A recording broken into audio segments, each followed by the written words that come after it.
मसूरची डाळ, मूग डाळ स्वच्छ पाणी धुतले. आता मी कुकरला लावते. पाणी घालून ठेवले. आता यात चिमूटभर हळद.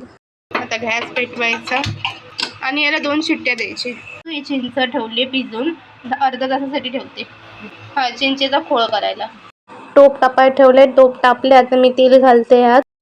आता घालायचं 1 चमचा राई, 1 चमचा मेथी, 4 ते 5 कढीपत्त्याची पानं, त्यामध्ये घातली 1 मिरची. आता घालायचं हिंग, चांगलं मिक्स करायचं. आता घालायचं उभा कापलेला कांदा.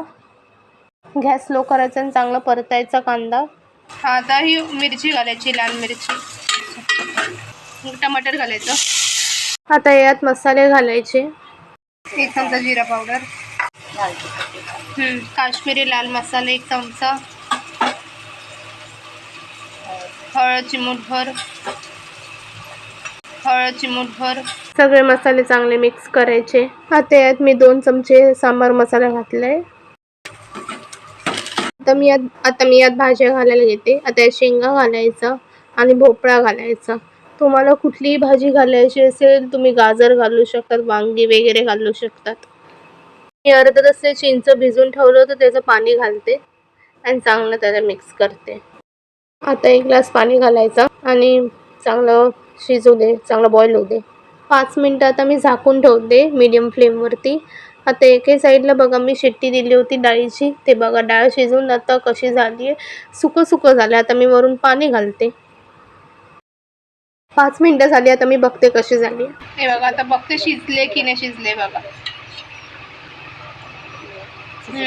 शिजले, 80% शिजले. जर शिजले नसतं तर लागलं नसतं ते. हो, आणि डाळ घालायची. आता गॅस फास्ट करायचा आणि शिजू दे चांगले, उकळी येऊ दे चांगले. आता घालते चवीनुसार मीठ. आता घालायचं गूळ पावडर. हे बघा चांगली उकळी येते.